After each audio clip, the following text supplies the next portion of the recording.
오늘 본문의 말씀은 사실은 이슈가 뭐냐면 부활이에요. 부활을 믿느냐 믿지 않느냐에 따라서 사람의 삶의 시각과 태도가 어떻게 변하는가, 입장이 달라지는가 하는 것을 우리는 4장을 통해서 아주 분명하게 확인할 수가 있습니다. 복음 집회가 21일 남았습니다. 우리는 지난 한 주 동안 매일 저녁 모여서 하나님 앞에 기도했습니다. 특히 우리는 지난주에는 3가지 기도의 제목을 가지고 집중적으로 기도했습니다. 첫째는 주님께 사랑을 고백할 수 있기를 기도했습니다. 이 기도를 드린 이유는 주님의 양을 돌보고 또 멸망으로 가는 영혼을 건지는 일은 주님을 사랑하는 사람만이 할 수 있기 때문이었어요. 그래서 주님께서 베드로에게 자신의 양을 부탁하기 전에 3번이나 반복해서 물은 게 뭐였냐면 네가 나를 사랑하느냐 3번씩이나 물으셨어요. 근데 그 누구도 스스로 주님을 사랑할 수는 없습니다. 주님을 누가 사랑할 수 있냐? 주님의 사랑을 입은 자만 할 수가 있습니다. 그래서 정직하게 주님을 향해서 사랑한다고 고백을 하려면 먼저 주님의 사랑을 깨달아야 됩니다. 우리를 향한 주님의 최고의 사랑의 표현이 뭐냐면 바로 십자가죠. 그러니까 주님의 십자가가 하나님의 한없는 사랑으로 내 마음에 다가오는 자리에 서야 비로소 우리는 주님을 향해서 사랑한다고 고백할 수 있게 됩니다. 십자가 앞에 서서 우리 모두가 울 수 있게 되기를 바랍니다. 두 번째 우리가 기도했던 것은요, 우리가 기도하고 있는 바로 그 영혼을 하나님께서 변화시켜 주시기를 기도했습니다. 우리가 기도하고 있는 사람이 한 600여 명 되는데요, 사실은 면면을 들여다보면 복음이라는 복자도 꺼낼 수 없는 사람도 많습니다. 그렇다고 속수무책으로 이름만 적어놓고 아무것도 하지 않고 있을 수는 없으니까 먼저 이 영혼을 하나님께 맡겨드리고 하나님께서 어떤 형태로든 그에게 간섭하셔서 그의 마음이 가난해지거나 또 인생의 허물을 느끼거나 여러 일들이 그의 내면에서 일어나서 하나님을 찾게 되는 역사가 있도록 기도를 했습니다. 그래서 기도의 줄을 놓지 마시고 하나님 이 영혼을 좀 기억해 주십시오. 그리고 그의 삶 가운데 구체적으로 일해 주십시오. 그렇게 그 영혼을 하나님께 의탁하는 기도를 드리시기 바랍니다. 세 번째, 우리는 우리 가운데 기사와 표징들이 나타나기를 기도했습니다. 오늘도 이 부분을 조금 다루겠지만 초대교회들이 부흥할 때 동반된 게 있었는데 그게 뭐냐면 기사와 표징들이었습니다.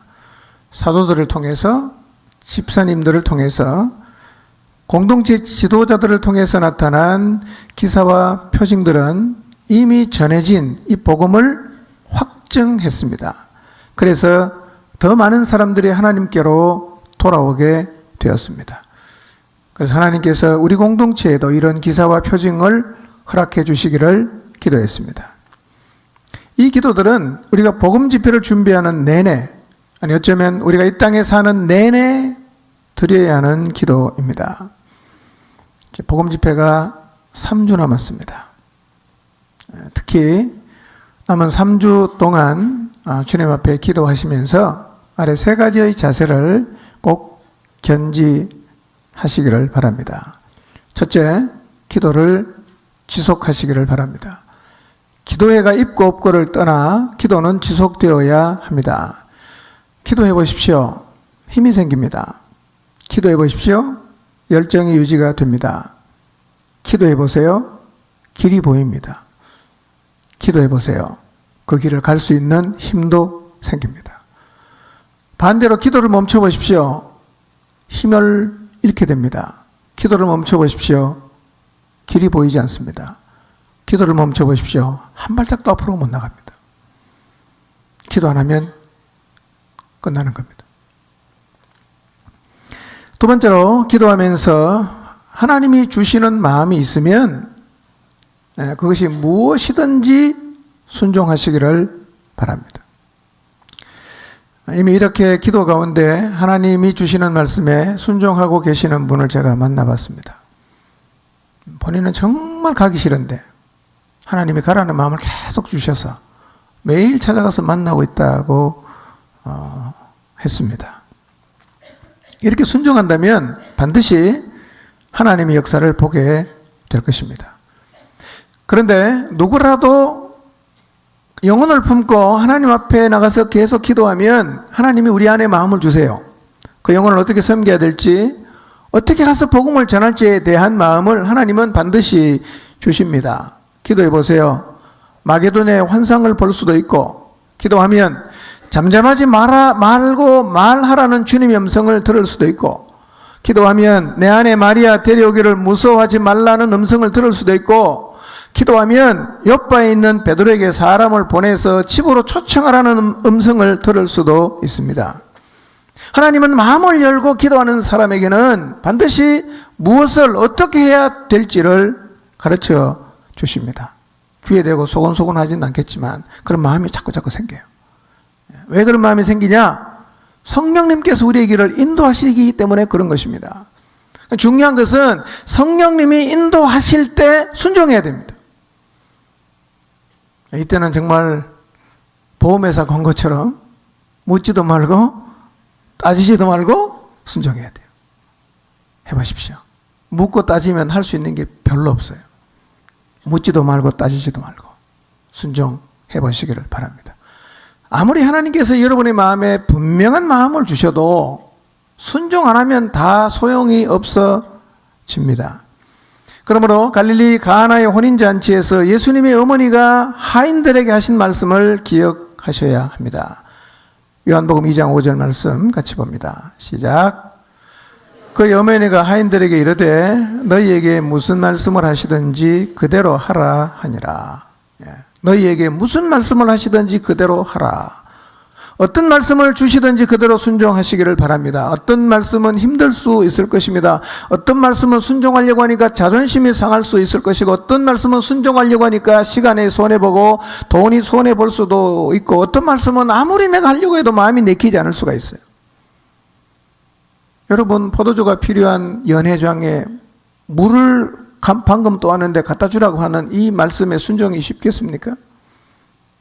근데 물도는 하인은 예수님의 어머니가 시킨 말씀을 기억했어요. 무슨 말씀을 하시든지 그대로 해라. 그대로 했어요. 네. 그들은 물이 포도주로 변하는 기적을 보게 되었습니다. 순종은요, 길이 없는 곳에 길을 만듭니다. 길이 안 보이죠? 순종해 보세요. 길이 생깁니다. 세 번째, 7.8기 하셔야 합니다. 복음을 전해보면 반대 직미에 나는 경우가 훨씬 더 많습니다. 단순하게 반대하는 사람도 있지만 어떤 사람은 핍박도 하고 조롱도 하고 인격을 모독하기도 하고, 그래서 굉장히 자존심이 상할 수가 있습니다. 그러나 이런 일을 겪을 때 마음을 다쳐서 주저앉지 마시고 7번 그런 일을 당하더라도 8번째 다시 일어나서 여전히 그 길을 가셔야 합니다. 한 2번 해보다가 여기서 꺾이면 열매를 볼 수가 없습니다.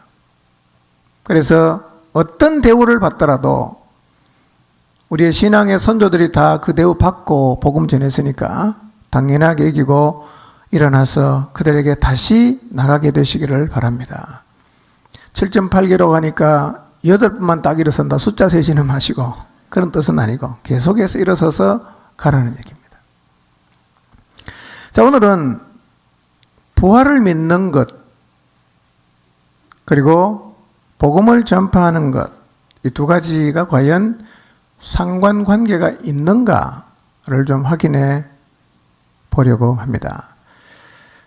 답을 먼저 말씀드리면 부활을 믿는 것하고 복음을 전하는 것은 매우 밀접한 관계가 있습니다. 사실은 붙어 있다고 해도 틀린 말은 아닙니다.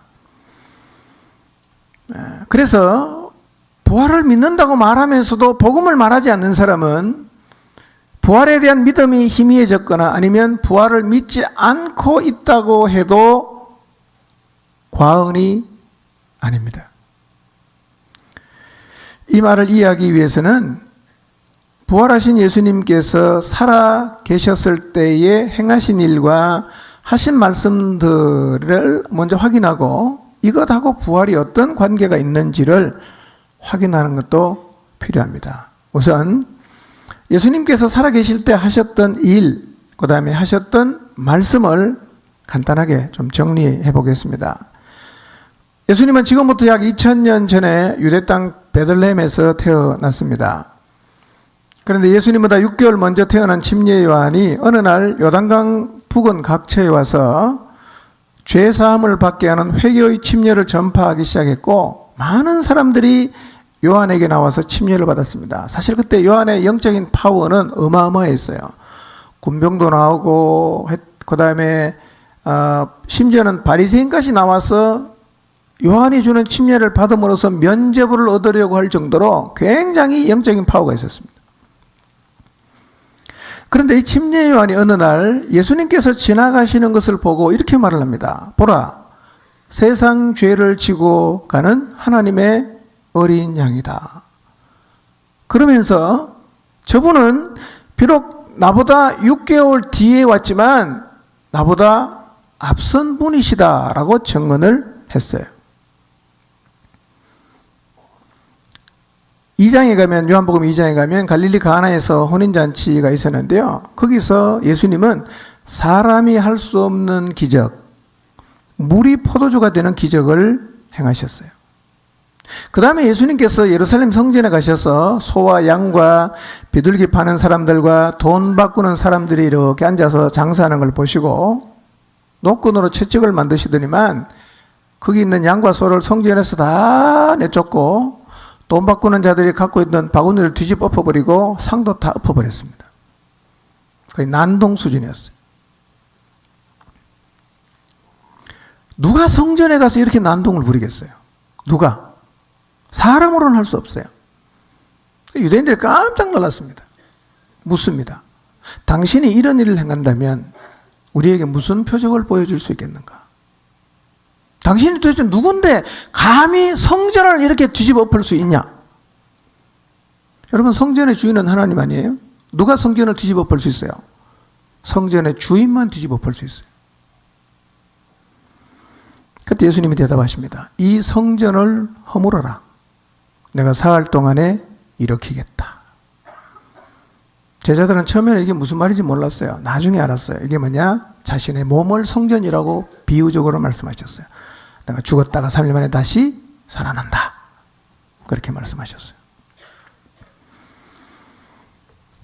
요한복음 3장에서 니고데모를 만난 자리에서 예수님은 이렇게 말씀하셨어요. 나는 하늘에서 내려왔다.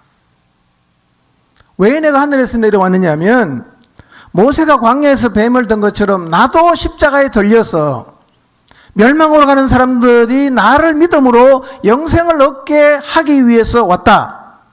그렇게 말씀하셨어요. 그 다음에 하신 말씀이 그 유명한 요한복음 3장 16절. 예수님은 다시 말씀하십니다. 나는 하나님의 독생자다. 사람인데 계속 자기가 하나님이라고 얘기합니다. 그 일이 있은 지 이틀 후에는 현장에 있지 않는데 왕의 신하의 아들을 말씀으로 했는데 고쳐졌어요. 뿐만 아니라 바람과 바다를 말씀으로 잔잔케 하셨어요. 수많은 병자와 귀신 들린 자 쫓아냈습니다. 현대의학으로 지금도 고치지 못하는 나병과 중풍병도 고치셨어요. 그리고 그분은 줄곧 말씀하십니다. 나는 위에서 왔다. 나는 하나님의 아들이다. 나는 하나님의 독생자다. 요한복음 5장에 가서 베데스다 연못가에서 예수님께서 안식일에 38년 된 병자를 고쳤어요. 근데 그날이 안식일이었어요. 바리새인들이 와서 예수님에게 안식일을 범한다고 핍박을 했습니다. 그때 예수님께서 이렇게 말씀하셨어요. 내 아버지께서 이제까지 일하시니 나도 일한다. 이제는 안식일을 범한 죄 플러스 무슨 죄까지? 신성을 못 오가는 죄까지 짓는다고 바리새인들은 생각했어요. 내 아버지께서 이제까지 일하시니 나도 일한다. 이 말은 유대인도 알아들었어요. 니네 아버지가 하나님이라고? 이렇게 되는 거예요. 요한복음 5장 19절에서 20절 읽지는 않겠습니다. 시간이 없으니까요. 눈으로 보시면 됩니다. 예수님은 자신이 하나님의 아들이고 지금 자신이 하고 있는 모든 일은 다 아버지께서 하시는 일을 보고서 따라하는 것이고, 그리고 아버지 하나님께서 이 세상을 심판하는 권세를 자기한테 맡겼다. 자기가 나중에 세상을 심판하는 자다라고 얘기를 하셨어요. 베세다 광야에서 오병이어의 기적을 행하십니다. 그리고 자기를 찾아온 유대인들에게 말씀하셨어요. 나는 생명의 떡이다. 나를 먹고 마셔야 영생을 얻는다. 라고 말씀을 하셨어요. 요한복음 8장 12절에 가보면 예수님께서 자기를 이렇게 표현합니다. 나는 세상의 빛이다. 세상의 빛이다. 요한복음 8장 21절에서 24절 읽지 않겠습니다. 말씀하십니다. 내가 가는 곳에 너희는 올 수가 없다. 왜냐하면 나는 위에서 왔고 너희는 아래에서 왔기 때문에. 내가 지금 위로 가기 때문에 너희는 거기 올 수가 없다. 이렇게 말씀하셨습니다. 그리고 말씀하십니다. 내가 곧 나라는, 내가 곧 메시아라는 사실을 너희가 믿지 않으면 너희는 너희 죄 가운데서 죽을 것이다. 이렇게 말씀하셨어요. 요한복음 8장 51절 읽습니다. 같이 시작.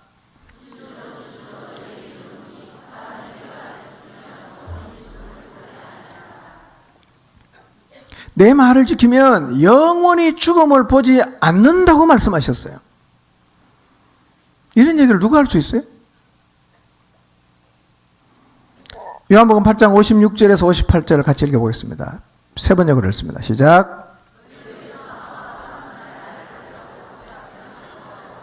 마침내 보고 기뻐하였다. 유대 사람들이 예수께 말하였다. 당신은 아직 나이가 50도 안 되었는데 아브라함을 보았다는 말이요? 예수께서 그들에게 말씀하셨다. 내가 진정으로 너희에게 말한다.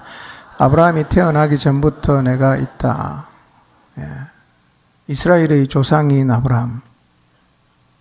유대인 다 알고 있어요. 근데 예수님이 이렇게 말씀하셨어요. 아브라함은 내가 이 세상에 오는 그날을 기대하며 즐거워했고 마침내 보고 기뻐했다. 그 유대 사람들이 기가 찹니다. 아니, 당신 나이가 50도 안 됐는데 아브라함을 봤다고? 예수님이 대답합니다. 내가 진정으로 너에게 말하는데 나는 아브라함이 태어나기 전부터 존재했다. 누구라고 얘기하는 겁니까? 자기가. 그러자 유대인들이 돌을 들어서 예수님을 치려고 했습니다. 요한복음 10장 30절과 31절입니다. 읽습니다. 시작.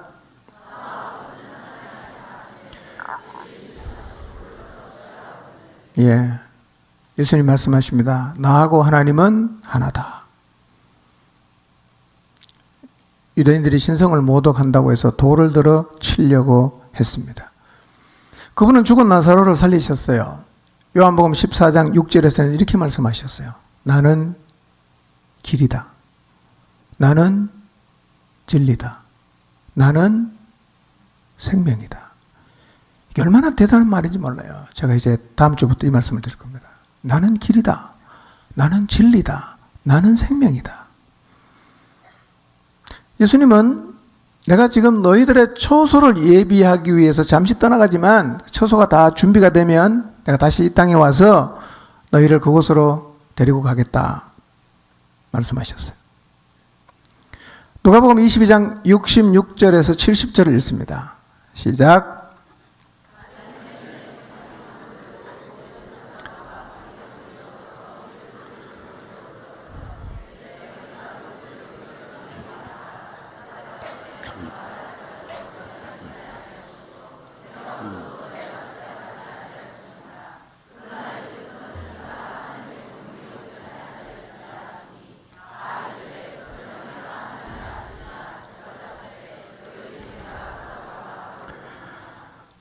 네, 공에 끌려가서 장로와 대제사장 서기관들에게 신문을 받는데 이렇게 질문했습니다. 내가 그리스도냐? 네가 메시아냐? 네가 구원자냐? 우리에게 말해라. 예수님이 대답합니다. 내가 말할지라도 너희가 믿지 않을 것이고 내가 물어도 너희가 대답하지 않겠지만 이제부터는 인자가 권능의 우편에 앉아 있을 것이다. 이제부터는 인자가 권능의 우편에 앉을 것이다. 다시 물어요. 그럼 네 하나님 아들이란 말이냐? 예수님 뭐라고 대답하십니까? 내가 그라고 너희가 말하고 있다. 이렇게 말씀하셨어요.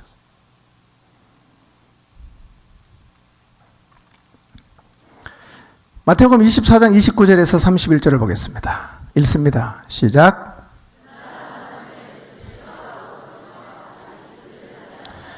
별들이 하늘에서 떨어지며 하늘의 권능들이 흔들리리라. 그때 인자의 징조가 하늘에서 보이겠고 그때 땅의 모든 족속들이 통곡하며 그들이 인자가 구름을 타고 능력과 큰 영광으로 오는 것을 보리라.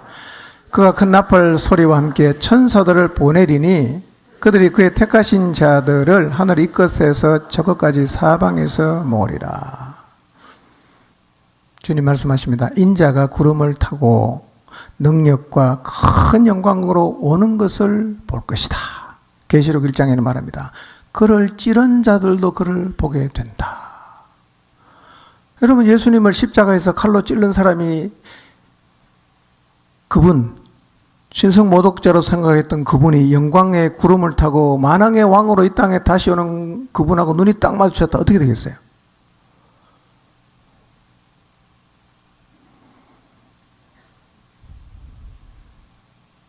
이게 예수님께서 자기 자신에 대해서 자기 자신이 소개한 얘기예요. 말만 한 게 아니라 진짜 하나님의 아들만 할 수 있는 수많은 표적을 보여주셨어요. 그런데 이 예수님이 보여주신 행위, 예수님이 스스로 하셨던 이 말씀을 듣고 마음으로 받아들인 사람은 그렇게 많지 않았어요. 부활하신 이후에 예수님께서 500명의 형제가 모인 곳에 찾아갔으니까 주님이 십자가에서 돌아가시기 전에 주님의 말씀을 믿은 사람은 최대치로 잡아도 아마 그 정도밖에 안 되겠죠. 성천하신 다음에 마가의 다락방에 기도하는 자리에 모인 사람이 몇 명입니까? 500명 중에 120명. 나머지 어디 간지 몰라요. 그러니까 주님께서 다시 부활하실 때까지 이 작은 숫자를 제외한 나머지 사람들은 예수님이 하신 말씀을 믿지 않았습니다. 그들은 예수님을 이런 분으로 규정을 했어요. 저 사람 나사렛 이단이야. 신성모독자야. 귀신을 쫓아내면 귀신의 왕 바알세부를 힘입어서 귀신을 쫓아내는 사람이야. 저 사람은 귀신 들린 사람이야. 저 사람은 미친 사람이야. 저 사람은 율법을 어기는 사람이야. 저 사람은 마리아와 요셉의 아들이야. 그렇게 규정했어요. 그렇게 믿었어요. 심지어는 예수님의 친형제들도 예수님이 사역할 당시에는 예수님을 안 믿었습니다. 형님으로 안 믿은 게 아니라 예수님이 하신 말처럼 예수님이 하나님의 아들이요 심판주요 길이요 진리가 된다는 사실을 믿지를 않았습니다.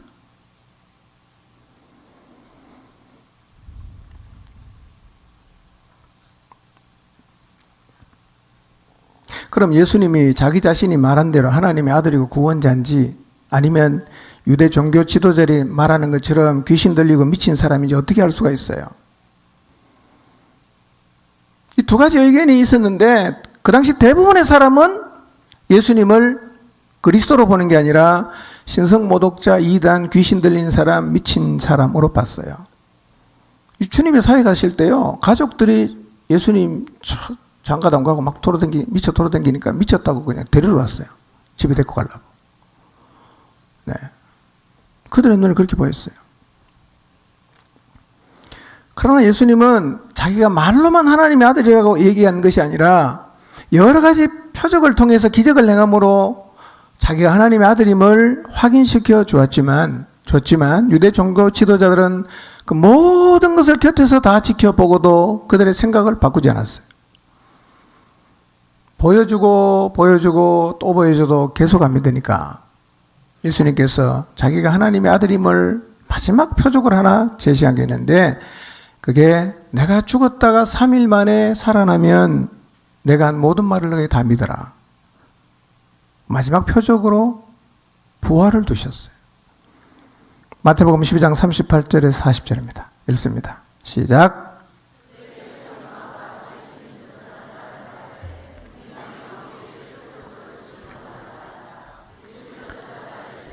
악하고 음란한 세대가 표적을 구하나 선지자 요나의 표적밖에는 보일 표적이 없느니라. 요나가 밤낮 사흘 동안 큰 물고기 뱃속에 있었던 것 같이 인자도 밤낮 사흘 동안 땅속에 있으리라. 요나가 밤낮 사흘 동안 물고기 뱃속에 있었다가 뱉어냈죠. 3일을 죽었다가 살아난 것처럼 인자도 그렇게 3일을 죽어 있다가 다시 살아난다는 얘기입니다. 이게 주님께서 마지막으로 자기가 하나님의 아들임을 믿을 수 있는 표적으로 제시한 거예요. 그리고 예수님은 십자가에서 돌아가셨습니다. 사흘 후면 예수님께서 살아계실 때 제가 위에서 쭉 말씀드린 그 모든 게 거짓말인지 진짜인지 3일 뒤에 판가름이 납니다. 그래서 부활은 유대인들에게나 제자들에게나 초미의 관심사입니다. 과연 저분이 부활할까? 아니면 그냥 이대로 끝날까? 예수님이 부활하시면 어떻게 됩니까? 그분이 살아계실 때 하셨던 모든 말씀이 다 건너오는 거예요.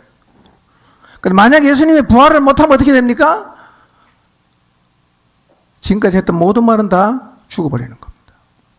다 쓸데없는 말이 되는 거죠.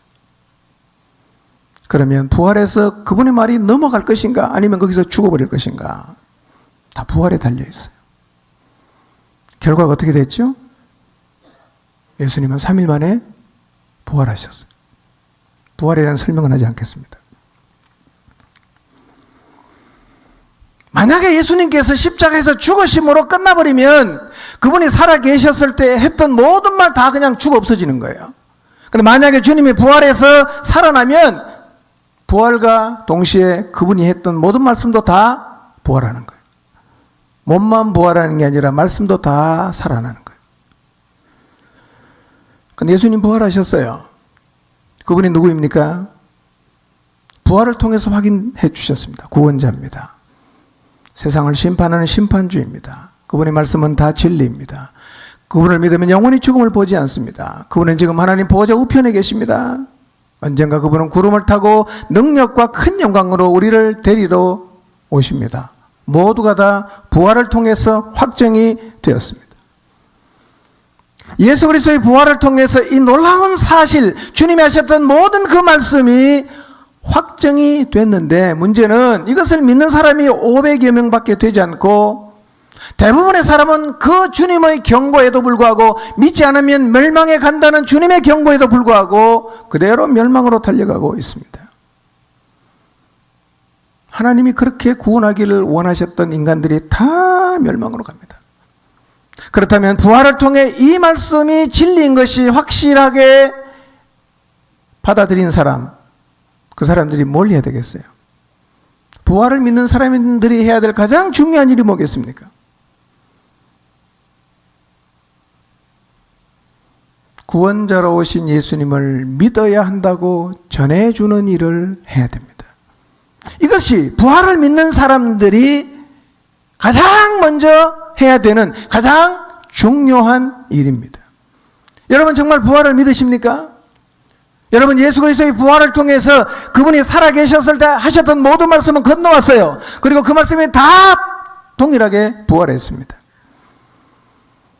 그렇다면 우리가 이 부활의 주님을 여러분의 가정에서, 여러분이 다니는 직장에서, 그리고 여러분이 다니는 학교에서 이 사실을 모르는 사람들에게 전해야 되지 않겠습니까?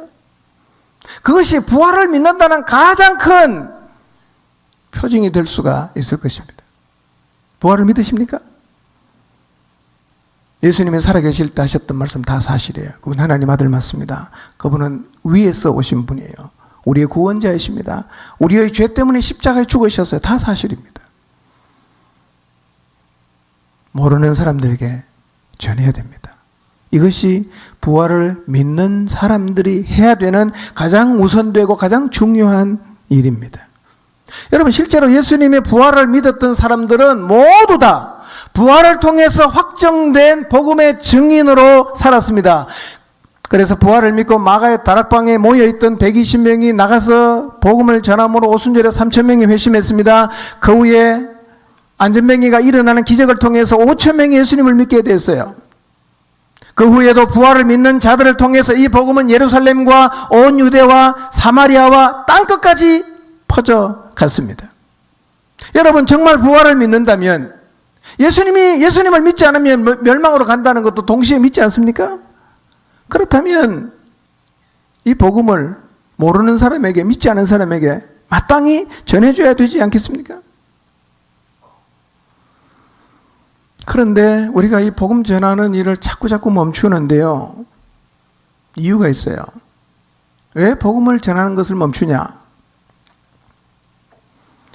부활을 통해 확정된 이 복음을 전하는 일에는 핍박이 따라와요. 핍박이. 네. 사도들이 예수님의 부활과 예수님이 구원자임을 증언하면서 부활하신 예수님의 이름으로 기사와 표적을 행하니까 예수님을 신성 모독자로, 귀신 들린 자로 규정했던 종교 지도자들이 당황합니다. 그러면서 그들을 핍박하기를 시작했어요. 사도행전 4장 1절에 3절을 같이 읽겠습니다. 시작.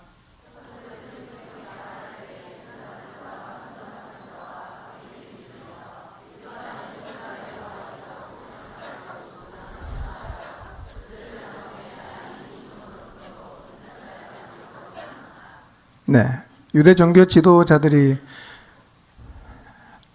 죽는 것보다 더 듣기 싫은 소리가 하나 있어요. 그게 뭐냐면 예수님이 부활했다는 소식. 만약 예수님이 부활하신 게 사실이면 그들은 설 자리가 없어요. 하나님을 죽였으니까 어디에 설 수 있겠어요? 그래서 그들은 예수님의 부활을 상상도 하기 싫어합니다. 우겨야 됩니다. 부활 안 했다고, 거짓말이라고 우겨야 돼요. 그래서 부활을 전하는 사도들을 통해서 기적이 일어나고 사람들이 그걸로 막 몰려가니까요, 결국은 힘과 권력으로 사도들을 눌러요. 협박합니다. 다시는 이 이야기 하지 마라. 그렇게 핍박하기 시작합니다. 자, 5절에 7절을 보겠습니다. 읽습니다. 시작.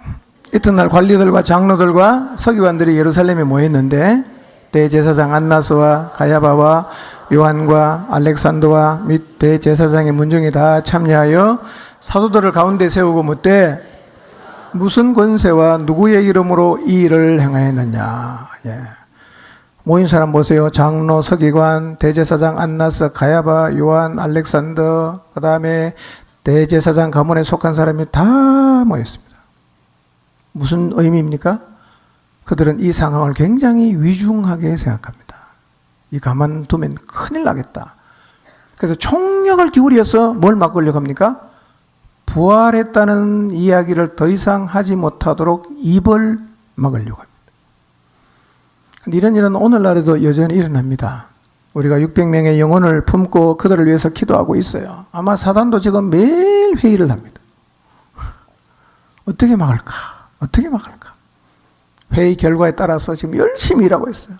불화살을 무차별로 쏘아서 우리의 마음을 다치게 하고 우리의 주의를 다른 곳으로 돌리거나 죄에 빠지도록 총 공세를 펼치고 있을 거예요. 그래서 복음을 들고 나가면 반대와 핍박과 여러 경로들을 통해서 막히고 방해받는 일들이 생깁니다. 여러분, 부활을 믿지 않는 사람에게는 예수님의 말씀이 다 죽어 있어요. 그래서 예수님 말씀을 전해줘도 이게 안 받아들여지거든요. 그래서 복음을 들으면 반대합니다. 조롱합니다. 그런 말도 안 되는 것을 믿느냐고 광신자라고 합니다. 광신자가 무슨 말입니까? 미쳤단 말이잖아. 예. 광신자, 빛나는 신자, 그런 뜻이 아니고요. 미쳤다는 얘기예요. 너 참 순진하다. 그걸 다 믿냐? 예, 천국 있다 그러면요. 참 너 순진하다. 그걸 어떻게 믿냐? 예.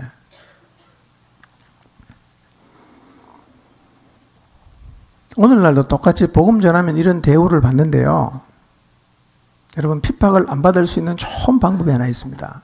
그게 뭔지 아십니까? 복음을 말하지 마십시오. 우리가 지금 겪고 있는 대부분의 핍박과 어려움은 다 사라집니다. 만약에 제자들이 예루살렘에서 부활의 주님을 만나고 성령을 받은 다음에도 복음을 안 전하고 자기들끼리 조용히 신앙생활을 했다면 그들은 핍박도 감옥에 갇히는 일도 채찍에 맞는 일도 당하지 않았을 것입니다. 마가의 다락방에서 자기들끼리 모여서 열심히 기도했습니다. 핍박이 있었나요? 없었어요. 그렇지만 우리가 부활을 믿는다면 그렇게 할 수가 없어요. 세상 사람들이 멸망으로 가는 것이 확실하고 예수님이 다시 오셔서 믿지 않는 자들을 심판하는 것이 확실하고, 그래서 예수님이 안 믿으면 결국 지옥으로 가는 것이 확실한데 그것을 확신하고 있는 우리가 어떻게 침묵할 수가 있겠어요? 내 아버지가, 내 어머니가, 내 남편이, 내 아내가, 내 자식이, 내 사랑하는 친구가 멸망으로 지옥으로 가고 있는데 그걸 뻔히 알면서 어떻게 우리가 침묵할 수가 있겠냐 하는 것입니다. 그래서 부활을 믿는 사람은 부활을 통해 확증된 복음을 전할 수밖에 없습니다.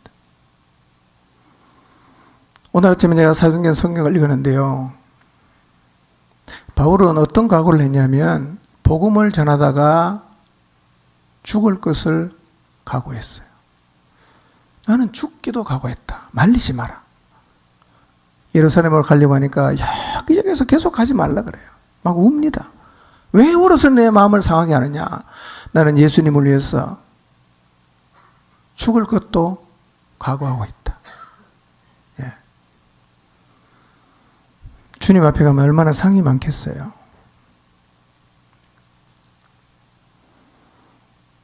근데 초대교회 성도들, 사도들, 제자들은요, 옥에 갇히고 절대 권력을 가지고 있는 종교 지도자들로부터 생명의 위협을 당했지만 위축되질 않았어요. 너무 담대하고 당당했어요. 그래서 사도들이 베드로, 요한 잡아놓고 말합니다. 너희가 무슨 권세와 누구의 이름으로 이런 일을 행하였냐? 이렇게 물었어요. 베드로가 성령이 충만해서 대답합니다. 만일 병자에게 행한 착한 일에 대하여 이 사람이 어떻게 구원을 받았느냐고 오늘 우리에게 질문한다면 여러분 모두와 이스라엘 전부가 알아야 됩니다. 여러분이 십자가에 못 박아 죽였으나 하나님이 죽은 자 가운데서 살리신 나사렛 예수 그리스도의 이름을 힘입어서 이 사람이 건강하게 되어 여러분 앞에 선 것입니다. 이 예수는 건축자들의 버린 돌이지만 집 모퉁이의 머릿돌이 되신 분입니다. 다른 이로서는 구원을 받을 수 없는데 천하 사람 중에 구원을 받을 만한 다른 이름을 우리에게 주신 일이 없기 때문입니다. 베드로는요, 부활을 통해서 예수님이 그리스도다, 구원자다, 메시아라는 사실을 확신했어요. 그래서요, 어떤 두려움에도 굴하지 않고 담대하게 예수님을 전합니다. 그러니까 예수님을 십자가에 못 박아 죽인 그 사도들, 종교 지도자 앞에서요, 지금 베드로가 뭐라고 얘기하느냐면 이 예수는 구원자라는 거예요. 너희가 십자가에 못 박아 죽인 이 예수가 하나님이 우리에게 보내신 구원자라고 담대하게 말합니다. 이거는 죽을 소리죠. 종교 지도자들 앞에 예수님을 십자가에 못 박아 죽인 사람 앞에 예수님이 구원자라고 말하는 것은요, 날 죽이셔 하는 얘기랑 똑같은 얘기거든요. 근데 하나도 두려워하지 않습니다. 무엇이 이들 이렇게 담대하고 당당하게 만든 걸까? 제가 생각해 봤어요. 두 가지. 첫째, 사도들은요, 부활을 통해서 예수님의 말씀이 진리라는 것을 확인했어요. 이 말씀은 진리다. 부활을 통해서 확인했어요. 진리라면 두려울 게 없다. 그래서 당당하고 담대하게 나갑니다. 여러분, 예수님 말씀이 진리임을 믿으십시오. 다 그대로 이루어집니다. 그러면 여러분 핍박 앞에서도 당당하고 담대할 수가 있습니다. 두 번째로, 부활하신 예수님이 자기 안에 지금 살아계신다는 확신을 그들은 갖고 있었어요. 예수님이 안에 살아계신다. 부활하신 주님 내 안에 지금 살아계신다. 어디서 볼 수 있냐면 사도행전 3장 4절에서 6절을 한번 보겠습니다. 읽겠습니다. 시작.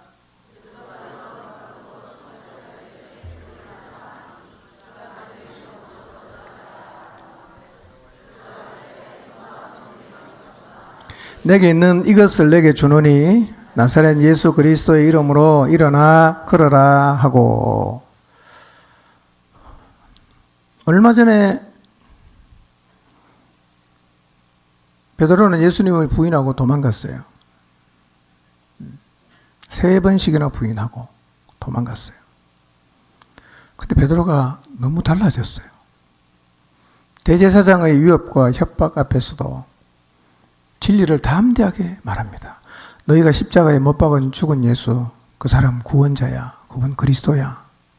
천하인간에 하나님이 구원자를 이 이름 외에는 주신 일이 없어.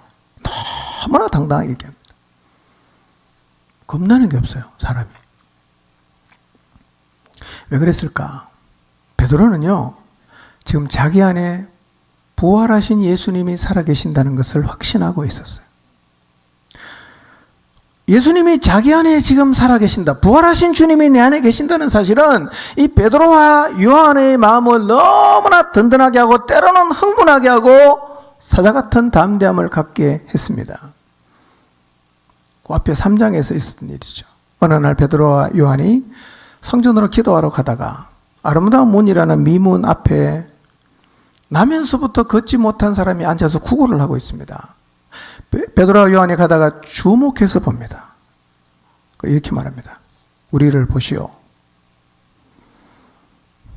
다 지나가다가 한 동전 한 입 던져주고 가는데 우리를 보시오 하니까 이 못 걷던 사람이 얼마나 지금 기대에 찼겠어요. 뭔가 좀 이렇게 오늘 일이 좀 풀리려나 막 생각하고 빤히 쳐다봤어요. 베드로가 말합니다. 은과 금은 내게 없다. 왜 불렀어? 뭐 이렇게. 예. 은과 금은 내게 없다. 그러나 내게 있는 것을 너에게 준다. 나사렛 예수 그리스도의 이름으로 일어나 걸어라. 여러분 이 말씀을 잘 생각해 보세요. 이 얘기는 아무나 할 수 있는 얘기 아니에요. 저는 우리 모두도 이런 얘기를 할 수 있게 되기를 바랍니다. 은과 금은 내게 없지만 내게 있는 것을 너에게 준다. 위대한 이름 예수 그리스도의 이름으로 내가 너에게 명하는데 일어나 걸어라 했더니만 이 사람이 벌떡 일어났어요. 베드로는 돈보다도 예수님의 이름이 얼마나 대단한가를 부활하신 주님을 만나고 확신했습니다. 인생의 모든 문제를 해결하시는 예수님이 자기 안에 계신다는 사실을 베드로는 확신했습니다. 그래서 그분의 이름이라면 나면서부터 못 걷게 된 사람이라도 일으켜 세울 수 있겠다라는 믿음이 생겼어요. 그래서 베드로는 그 사람에게 일어나 걸으라고 명합니다. 자기 안에 있는 예수 그리스도의 이름이 40년 동안 걷지 못하던 사람을 걷게 하는 기적을 일으켰습니다. 이 변화의 기점이 무엇인지 아십니까? 부활입니다. 부활. 부활은 이전에 예수님께 하신 모든 말씀을 같이 살아나게 한 것입니다. 이전에 하신 모든 말씀이 진리라는 사실을 확정해 준 사건입니다. 근데 베드로에게 뿐만 아니라 부활을 믿고 있는 우리의 마음속에도 부활하신 예수님이 지금 살아 계신다는 사실입니다. 병을 고치는 능력과 귀신을 쫓아내는 권세와 사람의 마음을 바꿀 수 있는 힘을 가지신 예수 그리스도께서 우리 안에도 계십니다. 이 놀라우신 예수님이 내 안에 계신다는 사실을 기억하시기를 바랍니다. 그래서 부활을 통해 확정된 복음을 전하다가 사람들의 반대와 비난이 설령 있다고 해도 베드로와 요한처럼 내 안에 계신 주님을 의지하고 확신차게 복음을 전하시기를 바랍니다. 28절에서 30절, 23절에서 30절을 보면요.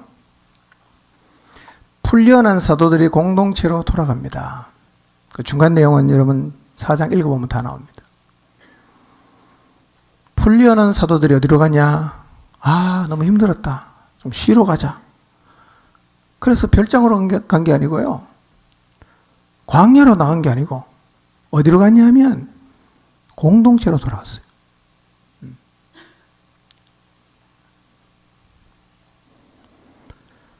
이게 너무 중요한 말씀이에요. 무슨 얘기냐면 복음 전파는 교회를 통해서 하는 거예요. 각계로 하는 게 아닙니다. 교회가 하는 거예요. 그게 원래 하나님의 계획입니다. 신앙생활에 있어서 가장 안타까운 사람이 어떤 사람이냐? 교회가 없는 사람이에요. 자기 혼자 사는 사람. 이건 사실은 신앙이 아니에요. 혼자 하는 신앙은요, 자기는 훌륭하다고 생각하는데 더불어 살 줄을 몰라요. 그럼 신앙이 가장 중요한 게 뭔지 아십니까? 더불어 하나가 돼야 됩니다. 제일 괴물 같은 신앙이요, 교회 없는 신앙입니다. 교회 없는 신앙 생활하는 사람 만나보면요, 입이 쫙 벌어집니다. 너무 훌륭해요. 얘기 들어보면. 그럼 조금만 가까이 지내보면 실체가 한 개도 없습니다. 자기도 속는 거죠. 교회가 없으면 안 돼요. 그러면 우리도 복음을 전하다가 반대와 막힘이나 비난을 당하거나 힘겨운 일을 겪었으면 어디로 가야 됩니까? 공동체로 가야 됩니다. 그리고 공동체를 통해서 다시 힘을 얻어서 세상으로 나가야 되는 거예요. 여러분 기억하십시오.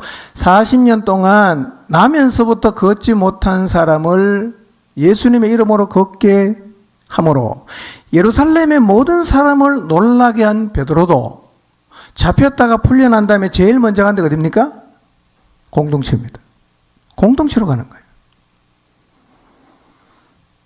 여러분, 만약에 우리의 삶을 통해서 놀라운 능력이 나타났다, 내 삶을 통해서 엄청난 기적이 나타났다고 해도 부활을 통해 확정된 복음을 지속적으로 전하려고 하면 공동체가 있어야 되고, 공동체로 돌아와서 공동체와 합심해서 기도함으로 힘을 얻어야 됩니다. 이 말은요, 하나님의 대단한 능력이 나타나는 사람에게는 공동체가 필요 없다거나 기도를 안 해도 된다는 의미가 아니라는 얘기입니다. 공동체가 필요하죠. 교회가 필요합니다. 우리 다 겉다르고 속다르지 않습니까? 교회 가서 사람 속이는 거 얼마나 잘할 수 있어요? 돌아가면 완전히 불신자처럼 살아요. 말하는 거나 생각하는 거나 결정하는 거나 다 불신자 같대. 교회 오면 그냥 탁 포장을 해갖고요, 굉장히 훌륭한 신자처럼 행동하거든요. 본인이 사실은 제일 그게 안타까운 거예요. 그게요. 신앙생활 그렇게 하는 게 아니에요. 뭐가 필요합니까? 공동체가 있어야 됩니다. 그래야 내 못난 모습이 드러나고, 그래야 내 일그러진 모습이 드러나고, 그래야 내 믿음 없는 모습이 드러나고, 그래야 내가 참지 못하는 내 성숙되지 못한 인격이 드러나고 다듬어져야죠. 예. 그래서 끊임없이 복음 전파를 하려면, 부활의 정인이 되려고 하면 공동체의 합심된 기도로 계속해서 충전을 받아야 됩니다. 교회는 기도하는 공동체여야 합니다. 내 집은 만민이 기도하는 집이다. 근데 공동체가 오면서 무슨 기도했냐? 그 기도가 29절에서 31절에 나와 있는데요, 우리도 사실은 이 기도를 해야 됩니다. 이렇게 기도를 해야 돼요. 자, 29절을 먼저 읽어볼까요? 읽습니다. 시작.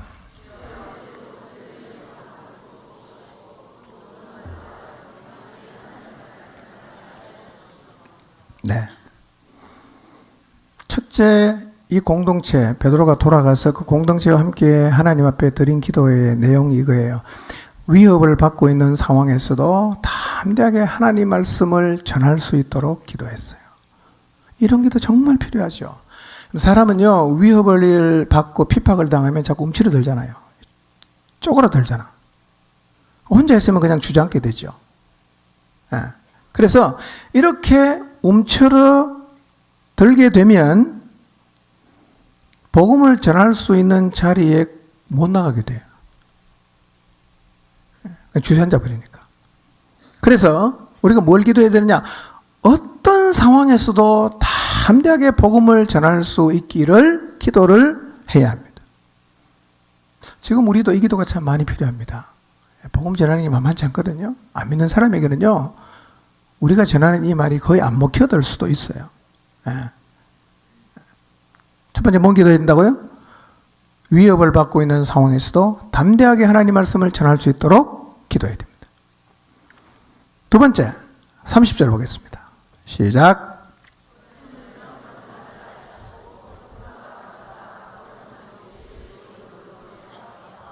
네. 두 번째 드려야 될 기도는요, 표적과 기사와 병고침의 역사가 예수님의 이름으로 일어나도록 기도를 해야 합니다. 표징을 왜 우리가 기도해야 되느냐면 이것은 복음을 확증하는 데 도움이 되기 때문에. 예. 이게 병원은 아니죠. 그러니까 아픈 사람이 다 그냥 여기 올 필요는 없고 병원에 가시면 되는데, 예, 하나님이 특별히 병 고치는 일을 통해서 혹은 사람의 한계를 뛰어넘는 어떤 일을 하심을 통해서 하나님이 지금 여전히 살아 계신다는 사실을 우리에게 확정시켜 줄 때가 있어요. 이 놀라운 역사가 우리 공동체에도 필요합니다. 그래서 이 기도를 여러분 주님 앞에 계속 드리시기를 바랍니다. 세 번째, 31절입니다. 읽습니다. 시작.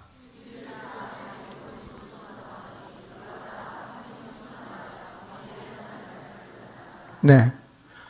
이 기도가 금방 응답됐어요. 예, 기도를 합심 기도했는데요. 예, 성령 충만함이 그 모인 자리에 있던 모든 사람에게 임했어요. 공동체 합심된 기도는 모든 이들로 하여금 성령 충만함을 경험하게 합니다. 두 가지 앞에 드린 기도 응답이 됐어요. 첫 번째는 뭐냐면 담대히 하나님 말씀을 전하게 됐어요. 위에 기도했는데 바로 응답이 됐어요. 하나님이 기도 가운데 힘을 주셔갖고 핍박이 있지만 담대하게 하나님 말씀을 전하는 자리에 나왔고요. 그 뒷장을 넘어가 보면 하나님은 계속 그 공동체 안에서 표적과 기사와 병고침의 역사를 허락해 주셨습니다. 이렇게 공동체로 돌아와서 공동체에 합심된 기도로 다시 충전을 받아서 다시 세상을 향해 나아가서 담대하게 하나님 말씀을 전하는 역사가 우리 가운데 일어날 수 있도록 우리도 모여서 계속해서 간절하게 하나님 앞에 기도를 해야 합니다. 여러분, 공동체 합심된 기도 대단한 힘이 있습니다. 여러분, 교회가 모여서 기도할 때는 같이 참여하시기를 바랍니다. 그게 축복이에요. 예. 난 주일 낮 예배만 갈 거야. 예. 그렇게 신앙이 자라겠어요? 기도하는 자리에 나오셔야죠. 기도하는 자리. 물론 개인 기도도 해야 되지만 공동체가 합심해서 드리는 기도 안에 굉장한 능력이 있고 그 자리에 참여하는 사람이 하나님의 은혜를 경험하죠. 성령 충만함을 다 경험했잖아요. 빌기를 다음에 모인 곳이 진동하고 우리가 다 성령의 충만함을 입고 위에 드린 기도대로 담대하게 하나님 말씀을 전하는 자리에 다 서게 되었어요. 안 왔던 사람 어떨까요? 안 왔던 사람 위원회라고 상관없는 거죠. 여러분, 마지막 때가 될수록 더욱 열심히 모이시기 바랍니다. 열심히 모여야 됩니다. 예, 집에서 TV 보지 마시고 와서 기도하는 게 훨씬 낫죠. 예. 결론입니다. 부활을 믿으십니까? 믿으십니까? 그렇다면 부활을 통해 확정된 복음을 전파하며 사시기를 바랍니다. 여러분의 가정, 직장, 학교, 친구, 여러분이 몸담고 있는 그곳에서 부활을 통해 확정된 이 복음을 날마다 담대하게 전하며 사시기를 바랍니다.